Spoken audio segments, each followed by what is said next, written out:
ఆయన ఏం చెప్తాడు తెలుసా? ఒకవేళ ఆయన పొరపాటున ఓటేస్తే 4.5 సంవత్సరాలు పరిపాలించి ఏ పథకాలు ఇవ్వకుండా నేను ఇంకా సంపద సృష్టించే దాంట్లోనే ఉండా, ఇంకొకసారి అవకాశం ఇస్తే పూర్తి స్థాయిలో సంపద సృష్టించి మీకు అందరికీ పథకాలు ఇస్తా అంటాడు. కాబట్టి రాష్ట్ర ప్రజలకు దయచేసి నా యొక్క రిక్వెస్ట్ ఏమరా అంటే, చంద్రబాబు నాయుడు చెప్పే మోసపు మాటలు, అబద్దపు మాటలు విని మోసపోవద్దండి. జగన్మోహన్ రెడ్డి గారు ఎంతవరకు అయితే చేయగలుగుతాడో అంతవరకు చాలా స్పష్టంగా చెప్పినాడు.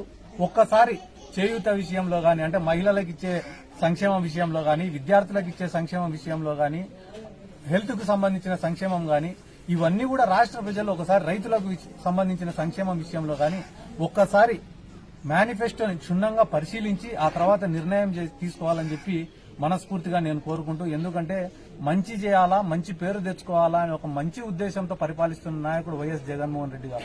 ఎటువంటి కల్మషం లేకుండా, ఎటువంటి అబద్దాలు చెప్పకుండా ఈ రాష్ట్రాన్ని పరిపాలించాలా అని చెప్పి ఒక గొప్ప ఆశయంతో బతుకుతున్నటువంటి వ్యక్తి వైఎస్ జగన్మోహన్ రెడ్డి గారు. అటువంటి నాయకుడిపైన మీ ఆశీర్వాదం ఉంటే మన రాష్ట్రము, మన రాష్ట్ర భవిష్యత్తు, పిల్లల భవిష్యత్తు బాగుంటుందని చెప్పి రాష్ట్ర ప్రజలకందరికీ కూడా రిక్వెస్ట్ చేసుకుంటూ సెలవు తీసుకుంటాం. Thank you.